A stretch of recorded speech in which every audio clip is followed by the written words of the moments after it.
الحمد لله رب العالمين والصلاة والسلام على أشرف الأنبياء والمرسلين وعلى آله وصحبه أجمعين. أما بعد، فقد قال الله تبارك وتعالى في القرآن المجيد: بسم الله الرحمن الرحيم. فليحذر الذين يخالفون عن أمره أن تصيبهم فتنة أو يصيبهم عذاب عليم. رب اشرح لي صدري ويسر لي أمري واحلل عقدة من لساني يفقهوا قولي رب زدني علما. اس عظیم الشان 16واں سلفیہ کوئز مقابلہ اور اجلاس عام کے صدر محترم استاذ مکرم فضیلت الشیخ وسیع احمد اصلاحی حفظہ اللہ، اسٹیج پر تشریف فرما قابل قدر علماء، اس اجلاس میں نظامت کر رہے عزیز گرامی حافظ عبدالمغنی سلمہ، اور میرے سامنے بیٹھے ہوئے قابل احترام سامعین و سامعات، عزیز طلباء و طالبات، اللہ رب العالمین کا ہم سب سے پہلے شکریہ ادا کرتے ہیں کہ انہوں نے ہم تمام لوگوں کو اس طرح کی مثالی اور منفرد پروگرام میں بیٹھنے کا موقع فراہم کیا۔ میں اللہ تعالیٰ کے شکریہ کے بعد ذاتی طور پر آپ تمام سامعین کا، آپ تمام مرد حضرات کا، آپ تمام گارجین حضرات کا، آپ تمام ماؤں کا، تمام بہنوں کا، تمام خواتین کا اور تمام نوجوان دوستوں کا، تمام بچے اور بچوں کا تہ دل سے شکریہ ادا کرتا ہوں کہ آپ صبح سے لے کر کے اب تک پروگرام میں بنے ہوئے ہیں، پوری دلچسپی کے ساتھ، پوری رغبت کے ساتھ اور پوری توجہ کے ساتھ آپ باتوں کو سماعت کر رہے ہیں۔ یقیناً یہ آپ کا بڑا یوگدان ہے، بڑا کردار ہے، اور اس پروگرام کی کامیابی میں آپ کی بڑی حصہ داری ہے۔ اللہ تعالیٰ اس کے بدلے میں آپ تمام لوگوں کو دنیا میں بھی بہتر بدلہ دے اور آخرت میں اس کا بہترین صلہ عطا کرے، آمین۔ میں اپنی کچھ باتوں کو پیش کرنے سے قبل سب سے پہلے مدرسۃ الامین السلفیہ رگھی پورہ کے بانی و ناظم برادر مکرم جناب مولوی عبدالخبیر دلکش حفظہ اللہ کو دل کی گہرائیوں سے اس عظیم الشان 16واں سلفیہ کوئز مقابلہ اور اجلاس عام کی شاندار کامیابی پر مبارکباد پیش کرتا ہوں۔ ان کی پوری ٹیم کو، تمام اساتذہ، تمام معلمات کو مبارکباد پیش کرتا ہوں۔ ساتھ ہی جن طالبات نے، جن طلباء نے اس پروگرام میں حصہ لیا، انہیں بھی مبارکباد پیش کرتا ہوں۔ وہ تمام لوگ ہمارے پرخلوص شکریہ کے بھی مستحق ہیں اور مبارکباد کے مستحق ہیں۔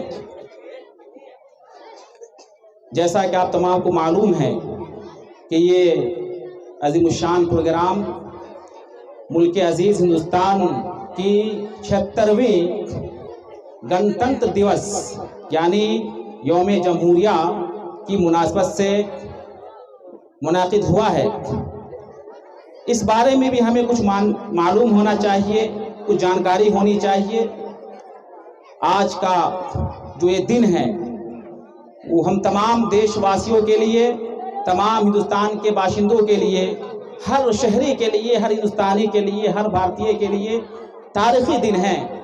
یہی وہ دن ہے جب اس ملک کا دستور اور اس ملک کا کنسٹیٹیوشن، سنویدھان نافذ ہوا تھا، اور ساتھ ہی ہمیں اس شخصیت کو بھی جاننا چاہیے جس شخصیت نے اس دستور کو تیار کیا تھا، بابا صاحب ڈاکٹر بھیم راؤ امبیڈکر۔ جو the drafting committee of the Indian constitution کے چیئرمین تھے، دستور سازی کی جو کمیٹی تھی اس کے چیئرمین تھے، اس کے صدر تھے، ان کی زندگی اور ان کی حیات کے بارے میں بھی جاننا چاہیے، چونکہ یہ ایک ادارہ ہے، تعلیمی ایک سنستھا ہے، ایک پڑھنے کی جگہ ہے، تعلیمی مرکز ہے، یہاں تعلیم دی جا رہی ہے، یہاں شکشا دی جا رہی ہے، ایجوکیشن بانٹا جا رہا ہے۔ کئی اعتبار سے آج کا یہ دن تعلیم سے جڑا ہوا ہے۔ ہمارے ملک ہندوستان کا جو قانون بنایا، دستور بنایا، وہ دستور دنیا کے تمام دستوروں میں مثالی دستور ہے، خوبصورت دستور ہے۔ اس دستور کے اعتبار سے، اس سنویدھان کے اعتبار سے اور ہندوستان کے اس آئین کے حساب سے تمام رنگ و نسل، تمام ذات پات اور تمام طبقے کے لوگوں کو برابری کا حق حاصل ہے، تمام کو بنیادی حقوق حاصل ہے۔ ہمیں ایک شہری ہونے کے ناطے اپنے حقوق بھی معلوم ہونے چاہیے، ایک مسلمان ہونے کے ناطے ہمارے کیا مذہبی حقوق ہیں اور ہمارے لیے ہمارے سنویدھان میں کیا اختیارات ہیں، کیا آزادی ہے، ان تمام چیزوں کی ہمیں جانکاری ہونی چاہیے۔ ساتھ ہی جو آئین کے معمار ہیں، جو سنویدھان کے میکر ہیں، ان کے بارے میں بھی جاننا چاہیے کہ ان کو قانون بنانے کا یہ شرف حاصل کس بنیاد پر ہوا۔ بھیم راؤ امبیڈکر مہار ذاتی سے تعلق رکھتے تھے، سب سے نچلی ذاتی میں اس کا شمار ہوتا ہے، مہادلت تھے۔ جب وہ اسکول پڑھنے جاتے تھے تو کئی بار مہادلت ہونے کی وجہ سے، چھوٹی ذاتی سے تعلق رکھنے کی وجہ سے ٹیچر اسکول سے نکال دیا کرتے تھے۔ ان تمام پریشانیوں کو جھیلتے ہوئے وہ پڑھتے گئے، آگے بڑھتے گئے۔ ایک وقت ایسا آیا کہ پورے ہندوستان کے لوگوں کو مجبور ہونا پڑا کہ ہندوستان کا دستور بنانے کے لیے تمام دانشوروں نے انہی کا انتخاب کیا۔ لوگ مجبور ہو گئے ان کی قابلیت کو دیکھ کر کے، ان کی لیاقت کو دیکھ کر کے، ان کی ایبلٹی کو دیکھ کر کے اور ان کی جو صلاحیت تھی، تمام کا اعتراف کرتے ہوئے، مہادلت ہونے کے باوجود، سب سے نچلی ذاتی کے ہونے کے باوجود، اس وقت سب سے بڑے عہدے سے انہیں نوازا گیا۔ اور مورخین لکھتے ہیں کہ اپنے زمانے میں سب سے زیادہ تعلیم یافتہ تھے۔ وہ عام ایجوکیشن کی اگر بات کریں تو اپنے زمانے میں سب سے زیادہ شکشت اور پڑھے لکھے انسان تھے۔ اور آپ کو یہ جان کر حیرانی ہوگی کہ ان کے گھر میں جو لائبریری تھی، ان کا جو دلی میں گھر تھا، ان کے گھر میں جو لائبریری تھی، ذاتی لائبریری، اس میں 50,000 کتابیں تھی۔ ڈاکٹر بھیم راؤ امبیڈکر کی ذاتی لائبریری میں جو کتابیں تھی، ان کی تعداد 50,000 تھی۔ اور لوگ کہتے ہیں کہ پوری دنیا میں سب سے بڑی لائبریری، ذاتی لائبریری بھیم راؤ امبیڈکر کی تھی۔ میرے دینی ملی بھائی اور بہنوں، میں اصل یہ کہنا چاہتا ہوں کہ یہ تعلیم کا نتیجہ ہے، تعلیم کے رزلٹ ہے۔ تمام طرح کی ترقی، تمام طرح کا عروج، تمام طرح کی خوشحالی، چاہے دنیاوی ہو، آپ کو پیسہ چاہیے، آپ کو دولت چاہیے، آپ کو بلڈنگ چاہیے اور آپ کو بڑے سے بڑے عہدے چاہیے، خوب آپ دنیا کی لذتیں حاصل کرنا چاہتے ہیں، نعمتیں حاصل کرنا چاہتے ہیں، تب بھی تعلیم ضروری ہے۔ اور اگر بحیثیت مسلمان آپ کو دنیا میں بھی خوش نصیب ہونا ہے، آخرت میں بھی آپ کو سعادت مند ہونا ہے، اللہ تعالیٰ کی نعمتوں سے مالا مال ہونا ہے، اور جنت میں اگر داخلہ چاہیے تو بھی تعلیم کی طرف آنا ہوگا، تعلیم کی زینت سے اپنا آپ کو مزین کرنا ہوگا۔ تو تعلیم ہی اس دور میں تمام طرح کی ترقیوں کا واحد ذریعہ ہے، سبب ہے اور واحد ایک وسیلہ ہے۔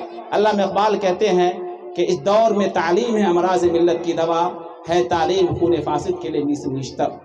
تعلیم سے اخواتی ہی اقوام، تعلیم سے آتی اقوام میں بیداری ہے، علم کے پنجہ میں شمشیر جہانداری۔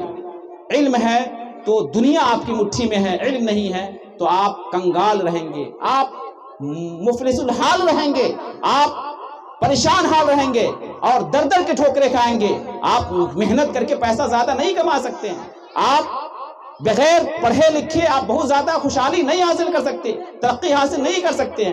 بہرحال یہ چونکہ ایک تعلیمی مرکز ہے، یہاں علم پروسا جا رہا ہے، یہاں تعلیم کی زینت سے بچوں کو بھی مزین کیا جا رہا ہے، لہٰذا تمام جو گارجین حضرات بیٹھے ہیں، جو قابل قدر مائیں ہیں، بہنیں ہیں اور والد حضرات ہیں، انہیں سب سے پہلے تعلیم کی اہمیت اور اس کی ضرورت کا احساس کرنا ہوگا۔ پہلے باپ سمجھیں گے کہ تعلیم کی اہمیت کیا ہے اور زندگی میں اس کی کتنی ضرورت ہے۔ ماں کو جب اس بات کا احساس ہوگا کہ تعلیم زندگی کے لیے ضروری ہے، تبھی جا کر کے بچے پڑھیں گے، بچیاں تعلیم حاصل کریں گی، ورنہ باپ کو پتہ ہی نہیں کہ تعلیم کا کیا مرتبہ ہے، ماں کو معلوم ہی نہیں کہ تعلیم کا کیا مقام ہے، تو پھر بچے وہ تعلیم کی راہ نہیں دکھائیں گے، وہ مدرسے نہیں بھیجیں گے، اسکول میں تعلیم نہیں دلائیں گے اور خود بھی جاہل رہیں گے، بچوں کو بھی جاہل رکھیں گے۔ اس لیے دنیا کی تاریخ کو پڑھیے، اقوام عالم کی تاریخ کو پڑھیے اور دیکھیے ہمارے آس پڑوس کی جو بستیاں ہیں، چاہے مسلم بستیاں ہوں یا غیر مسلم کی بستیاں ہوں۔ مسلم بستیوں کی بات کریں تو آپ جائیں پرسونی سے لے کے بسپی تک پورا علاقہ ہے، مسلم اکثریتی علاقہ ہے، وہاں دیکھیں، یا غیر مسلم آپ جریل، پرسونا یا بڑھا دیکھیں، تعلیم ہی کی وجہ سے تمام طرح کی خوشیاں ان کی بستیوں موجود ہیں۔ لیکن آج اگر ہم اپنی قوم کی بات کریں، ان بستیوں کی بات کریں، تو جہالت کی وجہ سے، عدم تعلیم کی وجہ سے اور نہیں پڑھنے کی وجہ سے کیا ہے، غربت ہے، پریشانی ہے، کوئی روزگار نہیں ہے، کوئی نوکری نہیں ہے، کوئی تجارت نہیں ہے۔ تجارت کے لیے بھی تعلیم ضروری، یاد رکھیں۔ اگر آپ دکان چلانا چاہتے ہیں، ایک راشن کی دکان، جس کی پونجی اگر فرض کر رہے کہ 50,000 ہو، 20,000 ہو، تو اس کے لیے بھی تعلیم چاہیے۔ تعلیم ہی سے تمام ترقی حاصل ہوگی۔ تعلیم سے ٹیکنیک آتی ہے، کیسے تجارت کرنی ہے، کیسے بزنس کرنا ہے، کیسے کسٹمر کو ڈیل کرنا ہے، کیسے کنونس کرنا ہے، کیسے سامان کو فروخت کرنا ہے، کیسے بات کریں گے، کیا طریقہ ہوگا، یہ تمام ہنر صرف تعلیم سے آئے گا۔ اگر آپ جاہل ہیں، آپ کو نہیں پتا ہے، تو ایک کسٹمر کے ساتھ اس انداز سے بات کریں گے، وہ دوبارہ آپ کے پاس نہیں آئے گا، کیونکہ آپ کے پاس شعور نہیں رہے گا، آپ کے پاس ایک کردار نہیں رہے گا، آپ کے پاس اچھا اخلاق نہیں ہوں گے، آپ کے پاس بولنے کی تمیز نہیں ہوگی، آپ کے پاس کسی سے برتاؤ کرنے کی صلاحیت نہیں ہوگی، تو آپ دکان نہیں چلا سکتے ہیں۔ آپ اگر کھیتی کرتے ہیں، اس کے لیے بھی تعلیم کی ضرورت ہے۔ اگر کوئی پڑھا لکھا کسان ہے، اسے معلوم ہے کیسے کاشتکاری کی جاتی ہے، کس موسم میں کون سی فصل ڈالی جاتی ہے اور اس میں کتنی محنت کی ضرورت ہے، یہ بھی تعلیم ہے۔ آپ کو معلوم کر کے حیرانی ہوگی اور یہ جان کر کے تعجب ہوگا کہ کھیتی باڑی اور اناج غلہ فصل تمام کی بہار کے اندر سینٹرل یونیورسٹی ہے، اوشا سینٹرل یونیورسٹی، سمستی پور کے اندر بہار میں مرکزی یونیورسٹی ہے۔ وہاں صرف یہی بتایا جاتا ہے کھیت کو کتنا جوتیں گے، کون سی بیج ڈالیں گے، کتنی فصل ڈالیں گے، کس طرح سے کھیت کو تیار کریں گے اور کون سا غلہ کیسے ہوگا، یہی علم سکھایا جاتا ہے میرے بھائیوں۔ تو کسان کے لیے بھی تعلیم ضروری ہے۔ آپ یہ تو کافی ہے سمجھنے کے لیے، جس میدان میں چاہے جہاں جائیں تعلیم ضروری ہے۔ بغیر شکشا کے، ایجوکیشن کے، تعلیم کے، انسان اگر غیر مسلم ہی کیوں نہ ہو، وہ انسان نہیں رہ پائے گا، اس کے اندر انسانیت نہیں آ پائے گی۔ اسی لیے آپ مدرسۃ الامین سلفیہ میں بیٹھے ہیں، اور اس سے قبل برادر مکرم عبدالخبیر دلکش نے اپنے ادارے کی پوری روداد سنائی ہے اور بتایا ہے کہ اس سال دیگر سالوں کے مقابلوں میں کافی اچھی تعلیم ہوئی ہے۔ بلا شبہ ہم تمام لوگوں کو اس پر شکریہ ادا کرنا چاہیے اور ہمیں اس کا احساس کرتے ہوئے ان کے کار خیر میں ہاتھ بٹانا چاہیے۔ اگر ہم پیسے نہیں دے سکتے ہیں، اگر ہم کوئی مالی امداد نہیں کر سکتے ہیں، تو کم سے کم آپ نے پروگرام میں شرکت کی، پروگرام میں آگئے، یہ بھی آپ کا تعاون ہے، یہ بھی آپ کا یوگدان ہے، کنٹریبیوشن ہے، یہ بھی کافی ہے۔ آپ نے ان کی حوصلہ افزائی کر دی، یہ بھی بڑی بات ہے۔ آپ ان کے خلاف کچھ کرتے نہیں ہیں، کہیں لوگ گمراہ نہیں کرتے، یہ بھی آپ کا تعاون ہے۔ تو جیسے بھی ہو، چاہے مالی ہو، اگر اللہ نے آپ کو توفیق دی ہے تو ماہانہ آپ جو ہے 100 روپئے، 50 روپئے، 200 روپئے، کوئی ضروری نہیں کہ آپ کا بچہ پڑھتا ہو یا آپ کی بچی پڑھتی ہو، ہر مسلمان کو ہر نیکی کے کام میں بڑھ چڑھ کر حصہ لینا چاہیے۔ سورہ مائدہ کی آیت ہے وَتَعَاوَنُوا عَلَى الْبِرِّ وَالتَّقْوَىٰ وَلَا تَعَاوَنُوا عَلَى الْإِثْمِ وَالْعُدْوَانِ کہ اے ایمان والو، اے مسلمانوں، تقوی کے کام میں، نیکی کے کام میں، تعلیم کے کام میں اور جو بھی اچھا کام ہو ان میں ایک دوسرے کا تعاون کرو، ایک دوسرے کی مدد کرو۔ وَلَا تَعَاوَنُوا عَلَى الْإِثْمِ وَالْعُدْوَانِ اور گناہ کے کام میں، برائی کے کام میں، ظلم و زیادتی میں تم کسی سے بات تک نہیں کرو، کسی کی مدد نہ کرو اور کسی کا ساتھ نہ دو۔ افسوس کی بات یہ ہے کہ ہماری قوم کے اندر، ہمارے سماج کے اندر، ہماری بستی کے اندر آج اگر کوئی اچھا کام شروع ہوتا ہے تو اس کی مذمت شروع ہو جاتی ہے، اس کی برائی شروع ہو جاتی ہے، لوگ ٹانگ کھینچنا شروع کر دیتے ہیں اور طرح طرح کی باتیں پھیلاتے ہیں، گمراہیاں پھیلاتے ہیں۔ یہ ہماری بدقسمتی کی بات ہے۔ اور اگر کوئی اچھا کام شروع کرتا ہے تو کوئی ساتھ دینے والا نہیں ہوتا ہے میرے بھائیوں۔ اور اگر کوئی برا کام ہو، اگر کوئی ناچ کی محفل سجانی ہو، کوئی مشاعرہ کرنا ہو یا ڈی جے اور ڈیسکو کی محفل سجانی ہو، دیکھیے لوگوں کی بھیڑ لگ جاتی ہے۔ اگر کہیں میچ کرانا ہو، ہم مشاہدہ کرتے ہیں، دیکھتے ہیں تو بڑی تعداد ہوتی ہے، لوگ بڑھ چڑھ کر کے پیسے دینا شروع کر دیتے ہیں، 500 1000 روپے دینا شروع کر دیتے ہیں۔ لیکن آپ دینی پروگرام کے نام پر، مدرسہ کے نام پر، مسجد کے نام پر یہاں کے لوگوں سے اگر آپ 100 روپے بھی مانگیں گے تو ان کے دل میں درد شروع ہو جاتا ہے، ان کے سر میں درد شروع ہو جاتا ہے اور لگتا ہے 100 روپے دینے سے ہماری دولت میں کمی آ جائے گی، ہماری جیب میں کمی آ جائے گی اور ہم غریب ہو جائیں گے۔ میرے بھائیوں، یہ آپ کی کوئی اچھی بات نہیں ہے بلکہ ہماری بدقسمتی کی بات ہے، یہ ہماری بدنصیبی کی بات ہے کہ اللہ تعالیٰ نے ہم سے اللہ کے راستے میں خرچ کرنے کی توفیق کو چھین لیا ہے، نیکی کے راستے میں خرچ کرنے کے جذبہ سے ہمیں محروم کر دیا ہے اور ہمیں نیکی کا کوئی موقع فراہم نہیں کیا ہے۔ یہ ہماری بدقسمتی کی بات ہے۔ لہٰذا اگر آپ کے سامنے، آپ کی بستی میں، آپ کے درمیان اگر اس طرح کا ادارہ اپنا کام کر رہا ہے تو اگر ہو سکے تو مالی امداد کیجیے، ورنہ کم سے کم معنوی طور پر آپ جو ہے زبان سے اس کو حوصلہ افزائی کیجیے اور جتنا ہو سکے آپ ان کا ساتھ دیجیے۔ اس کے علاوہ یہ پروگرام کافی دیر سے چل رہا ہے، اس میں ابھی اور بھی کئی چیزیں باقی ہے اور آپ نے صبح سے یہ سنا کہ اس میں ایک تقریب کا بھی پروگرام ہے۔ تقریب کا مطلب ہوتا ہے سمانت کرنا۔ عزیز گرامی، فضیلت الشیخ حافظ احسان مدنی حفظ اللہ اسی سال گزشتہ سال 2025 شروع ہو چکا ہے، 2024 میں مدینہ اسلامی سٹی سے فراغت حاصل کی ہے، ان کی تقریب ہوگی اور یقیناً یہ ہم تمام لوگوں کے لیے خوش قسمتی کی بات ہے کہ اس طرح کا پروگرام ہو اور اس طرح کے جو بھی ہمارے قوم کے ثبوت، ہمارے قوم کے جو بھی جالے کوئی بڑی کامیابی حاصل کرے، کوئی بڑی ڈگری حاصل کرے اور اعلیٰ تعلیم حاصل کرے تو ان کی حوصلہ افزائی ضرور ہونی چاہیے، کیونکہ جب آپ حوصلہ افزائی کریں گے تو اس کے بہت سارے فائدے دیکھنے کو ملتے ہیں۔ ایک تو خود جس کی آپ حوصلہ افزائی کر رہے ہیں، جن کو آپ جو ہے اعزاز سے نواز رہے ہیں، خود وہ مزید خوش ہو کر کے آگے بڑھنے کی کوشش کریں گے۔ اور دوسرا فائدہ یہ ہوتا ہے کہ جو لوگ تعلیم حاصل کر رہے ہیں ان کے اندر جذبہ پیدا ہوگا، حوصلہ پیدا ہوگا، اور جو لوگ تعلیم سے جڑے ہوئے نہیں ہیں وہ تعلیم سے جڑ جائیں گے۔ میں آپ کو بتا دوں، بہت سارے لوگوں کو پتا ہوگا کہ آج سے تقریباً 7 سال پہلے 3 سال اسی بستی کے اندر مقامی جمعیت اہل حدیث رہی پورا کے بینر تلے 3 سال تعلیمی و انعامی و اصلاحی اجلاس منعقد ہوا۔ کیا ہے 2014 2015 2016 3 سال، اور ابھی ان میں 2 افراد بیٹھے ہیں، فضیلت الشیخ افتخار اسلامی حفظ اللہ اور فضیلت الشیخ کلیم اللہ اسلامی حفظ اللہ۔ یہ ہماری ٹیم کے کور کمیٹی کے افراد ہیں اور بھی ہمارے بہت سارے گاؤں کے احباب ہیں۔ ان تمام لوگوں نے اور ہم لوگوں نے مل کر کے 3 سال بڑی کامیابی کے ساتھ ایک تعلیمی اصلاحی انعامی پروگرام منعقد کرتے رہے، جن میں جو بھی حافظ ہوا، جو بھی کسی مدرسہ سے عالمیت یا فضیلت کی ڈگری حاصل کی یا اسکول سے میٹرک کیا، انٹر کیا، بی اے کیا، سب کو ہم لوگوں نے سمانت کیا ہے۔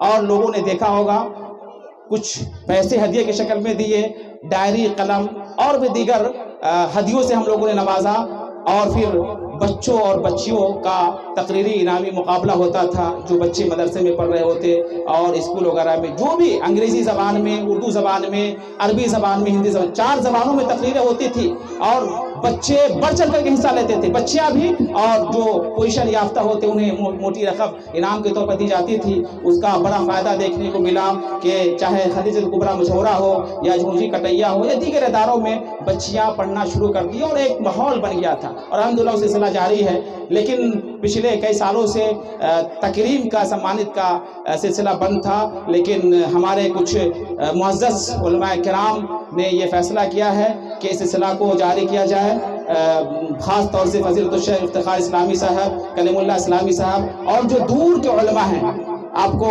پتہ میں بتا دوں اور معلوم ہونا چاہیے کہ جو آپ کے بیچ نہیں رہتے ہیں، الحمدللہ ہماری قوم میں بڑے سے بڑے علماء ہیں، جید علماء کرام ہیں، حیدرآباد کی سرزمین میں خاص طور سے رہتے ہیں، ساجد حسین ندوی حفظہ اللہ اور حامد سلفی حفظہ اللہ، اور اسی طریقے سے روح اللہ عصری حفظہ اللہ، اور الحمدللہ ہمارے لیے باعث فخر ہے اور مائناز شخصیت ڈاکٹر عبدالرافع سلفی حفظہ اللہ اور ڈاکٹر فضل الاسلام سلفی حفظہ اللہ اور طارق اشرف عمری حفظہ اللہ، علی آزاد بخاری حفظہ اللہ، اسی طریقے سے جو بھی علماء کرام ہیں، الحمدللہ سب لوگ کا ایک پلیٹ فارم ہے، اور کئی بار کوشش ہوئی کہ باضابطہ ایک پلیٹ فارم بنے اور منظم طریقے سے قوم ملت کی اصلاح اور تبدیلی کا کام ہو، تو اس پہ کسی وجہ سے منظم کام نہیں ہو سکا، لیکن انشاءاللہ دھیرے دھیرے کام ہوگا۔ تو اب سے بعض لوگوں نے فیصلہ کیا، ہم لوگوں نے ارادہ کیا ہے کہ یہاں سے جو بھی حافظ بنے ہیں اور بنیں گے انہیں انشاءاللہ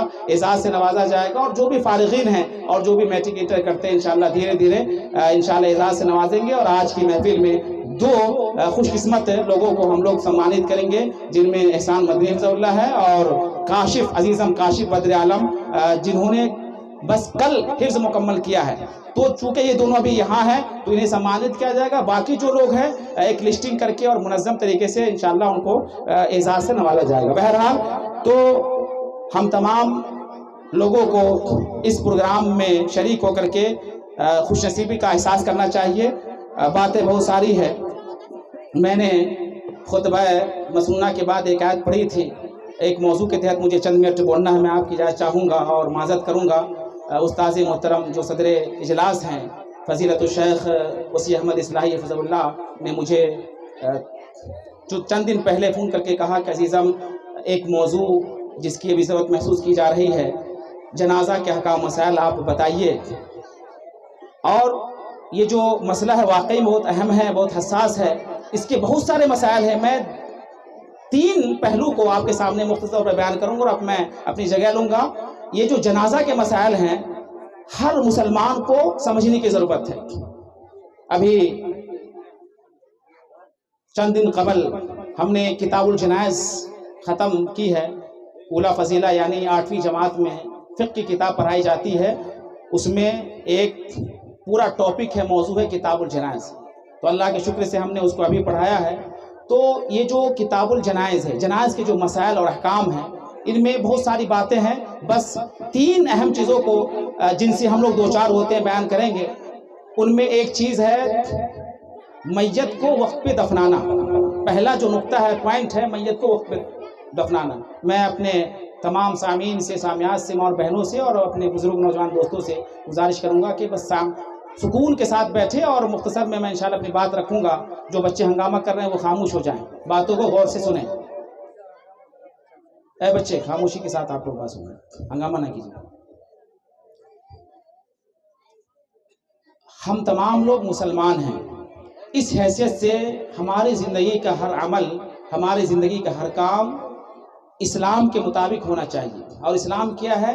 2 چیزوں کا نام ہے، ایک ہے قرآن مجید اور دوسری چیز ہے حدیث نبوی، کتاب و سنت۔ 2 ہی چیز کو اسلام کہا جاتا ہے، قرآن مجید جس کو ہم پڑھتے ہیں، ہماری مذہبی کتاب ہے، اور سنت نبویہ صلی اللہ علیہ وسلم جو اللہ کے رسول صلی اللہ علیہ وسلم کے احادیث، اقوال، افعال، سنن، تقریر، صفات، تمام چیزوں پر مشتمل ہے۔ تو ہمیں ہر لمحہ دیکھنا ہے، ہم جو کچھ بھی کریں، جو کچھ بھی بولیں، جو کچھ بھی زندگی میں انجام دیں، اس سے پہلے ہمیں خود پتہ کر لینا ہے کہ یہ اسلام کے مطابق ہے یا نہیں، اور اگر معلوم نہیں ہے تو علماء سے پوچھ لینا ہے۔ فَاسْأَلُوا أَهْلَ الذِّكْرِ إِن كُنتُمْ لَا تَعْلَمُونَ۔ قرآن مجید میں اللہ نے فرمایا کہ اے مسلمانوں، اگر کسی مسئلہ میں، زندگی کے کسی بھی ضرورت میں اگر تمہیں شریعت کا حکم نہیں معلوم ہے یا شریعت کا موقف نہیں معلوم ہے تو پوچھ لو، علماء سے پوچھ لو۔ ہر محلے میں عالم موجود ہے، امام صاحب ہیں، مدرس ہیں، فون کا زمانہ ہے، یا آج کل یوٹیوب میں بھی بہت ساری تقریریں ہیں، نیٹ پہ بہت ساری چیزیں ہیں، آپ استفادہ کر سکتے ہیں۔ بہرحال تو جنازہ میں ایک اہم مسئلہ ہے کہ جب بھی کسی کی موت ہو جائے فوراً دفنانے کی کوشش ہونی چاہیے، فوراً ہی سنت ہے۔ اتنا وقت لگے جتنے وقت میں ہم تیاری کر سکیں۔ تیاری کا مطلب یہ ہے کہ میت کو غسل دینا ہے، قبر کی تیاری ہے، اور دیگر جو چاہے بانس ہو یا لکڑی ہو یا جو بھی کفن وغیرہ کے انتظام ہے، تو ضروریات کے انتظام میں جتنا وقت لگے اسی قدر ہمیں تاخیر کرنی ہے، اس سے زیادہ تاخیر کرنا سنت کے خلاف ہے۔ اللہ کے رسول صلی اللہ علیہ وسلم کی حدیث ہے کہ اذا مات احدکم فلا تحبسوه، اے ایمان والو، مسلمانوں، جب کسی کی موت ہو جائے تو اس کو روک کر کے مت رکھو، وَأَسْرِعُوا بِهِ إِلَىٰ قَبْرِهِ، اور اس کی قبر تک فوراً پہنچاؤ۔ یہ صحیح حدیث ہے میرے بھائیوں۔ اس کے علاوہ ایک اور حدیث ہے کہ أَسْرِعُوا بِالْجَنَازَةِ، تم جنازہ میں جلدی کرو، فَإِن تَكُوا صَالِحَةً فَخَيْرٌ تُقَدِّمُونَهَا عَلَيْهِ، اگر مرنے والا نیک ہے تو تم اس کے انجام تک، اس کے انعام تک یا اس کے اجر و ثواب تک جلدی سے پہنچاؤ۔ وَإِن يَكُوا شَرًّا فَتَزَعُونَهُ عَنْ رِقَابِكُمْ، تو اگر مرنے والا برا شخص ہے، فاسق ہے، فاجر ہے، تو ایک شر ہے، ایک برائی ہے جس کو تم اپنی گردن سے جلدی سے آزاد کر دو۔ اس کے علاوہ حدیث میں آتا ہے کہ جب مرنے والا نیک ہوتا ہے تو اس کا نفس کہتا ہے تقول نفسه قدمونی قدمونی، کہ مجھے جلدی سے قبر تک پہنچاؤ۔ یہ تمام حدیثیں ہیں، ان سے پتہ چلتا ہے کہ دفنانے میں کوئی تاخیر نہیں ہونی چاہیے، کوئی بھی تاخیر نہیں ہونی چاہیے۔ لیکن افسوس کی بات یہ ہے کہ اب یہ ایک فیشن ہو گیا ہے اور یہ ایک سسٹم بن گیا ہے، اور اس کو لوگ کامیابی سمجھتے ہیں۔ دلی سے، ممبئی سے، حیدرآباد سے، فلائٹ سے آتے ہیں، ٹھیک ہے، اگر چند گھنٹے کی دیری ہوتی، علماء کرام کہتے ہیں کہ چند گھنٹے کی دیری ہو رہی، چند گھنٹے کی بات کر رہے ہیں، ایک دن نہیں، ایک دن میں 24 گھنٹے ہوتے ہیں، 24 گھنٹے انتظام نہیں کرنا۔ اگر چند گھنٹے کی دیری ہو رہی ہے، اور ایسا ہو سکتا ہے کہ ممبئی سے آدمی 2-3 گھنٹے میں پہنچ جائے، ایسا ہوتا بھی ہے، دلی سے پہنچ جائے، اور الحمدللہ یہاں پہ اب دربھنگہ ایئرپورٹ کا انتظام ہے تو کوئی اس میں دقت بھی نہیں ہے، تو اگر چند گھنٹے کی دیری ہو رہی تو کوئی حرج کی بات نہیں۔ لیکن ایک دن، 2 دن، یہ مکمل طریقے سے گھر والوں کو پریشانی میں ڈالنا ہے، سنت کی خلاف ورزی ہے، اور کئی سنتیں ہیں ان کو گویا کہ مردہ کر دینا ہے یا ان کو ختم کر دینا ہے۔ آپ خود دیکھیں، میت کو تاخیر دفنانے کے کئی نقصانات ہوتے ہیں۔ پہلا نقصان یہ ہے کہ سنت کی خلاف ورزی ہوتی ہے۔ دوسرا نقصان یہ ہے کہ ایک سنت ہے کہ اگر کسی کا جنازہ چھوٹ جاتا ہے تو وہ مرنے کے بعد قبر پہ جا کر کے، دفنانے کے بعد قبر پہ جا کر کے نماز پڑھے۔ اللہ کے رسول صلی اللہ علیہ وسلم کے زمانے میں ایک شخص مسجد نبی میں جھاڑو دیتا تھا، صحیح حدیث ہے، ایک شخص مسجد نبی میں جھاڑو دیتا تھا، تو شام میں اس کی موت ہو گئی اور رات ہی میں صحابہ نے دفنا دیا۔ جب صبح ہوئی تو اللہ کے رسول نے ان کو نہیں دیکھا تو کہا کہ وہ شخص کہاں ہے؟ تو کہا کہ موت ہو گئی اور ہم نے دفنا دیا۔ تو اللہ کے رسول صلی اللہ علیہ وسلم نے کہا کہ افلا ظننتمونی بہ، تم نے مجھے ان کے بارے میں اطلاع کیوں نہیں دی؟ تو صحابہ نے کہا کہ ہم نہیں چاہتے تھے کہ آپ کو بیدار کرے یا آپ کو پریشانی میں ڈالے۔ تو آپ نے کہا کہ دلونی علی قبرہ، اس کی قبر بتاؤ۔ چنانچہ آپ وہاں گئے، فصلی علی قبرہ، اور قبر پہ جا کے نماز جنازہ پڑھی۔ تو یہ سنت ہے، یعنی دفنانے کے بعد جو رشتہ دار رہ جاتے ہیں، سفر میں ہیں، نہیں آپ پہنچ پائے یا بعد میں آئے، تو ان کو چاہیے کہ جائے اور قبر پر باضابطہ قبر پہ جائے اور قبر کو سامنے رکھ کر کے نماز پڑھے۔ یہ سنت ہے میرے بھائیو۔ یہ سنت ختم ہو رہی ہے، مردہ ہو رہی ہے۔ تو ایک تو سنت کی خلاف ورزی ہو رہی ہے تاخیر سے، دفنانے سے، اور ایک دوسری جو سنت ہے وہ ختم ہو رہی ہے۔ اور تیسرا ایک بڑا نقصان یہ ہے کہ جتنی دیر میت گھر میں رہے گی تمام گھر کے لوگوں کو پریشانی ہوگی، اور یہ جسمانی طور پر، عقلی طور پر اور ہر اعتبار سے نقصان دہ ہیں۔ آپ خود سوچئے، اگر میت 2 دن گھر میں ہے تو 2 دن تک گھر والے کھانا نہیں کھائیں گے، آپ رشتہ دار لاکھ کھلائیں گے نہیں کھائیں گے۔ اس سے ہو سکتا ہے کہ بہت سارے بیمار ہوں، بوڑھے لوگ ہوں، بیمار ہوں، وہ اگر وقت پہ کھانا نہیں کھائیں گے تو بیماری میں اضافہ ہو جائے گا، بلکہ ایک میت ہو گئی اور بیماری کی وجہ سے دوسری میت ہونے والی ہو، تو اسلام اپنے آپ کو ہلاکت میں ڈالنے سے منع کرتا ہے۔ تو جتنی جلد اگر آپ میت کی تدفین کر دیں گے تو گھر والے سکون کی سانس لیں گے، راحت کی سانس لیں گے، اور غم بھی ختم ہو جائے گا۔ جس قدر میت گھر میں رہتی ہے اسی قدر ٹینشن ہوتا رہتا ہے، درد ہوتا رہتا ہے، اور آدمی آہو بکا کرتا رہتا ہے۔ تو یہ سب نقصانات ہیں، تو ہمیں اس سلسلے میں بھی توجہ دینے کی ضرورت ہے۔ علامہ البانی رحمۃ اللہ علیہ کو آپ لوگ جانتے ہوں گے، اس زمانے کے محدث مانے جاتے، 1999 میں ان کی وفات ہوئی۔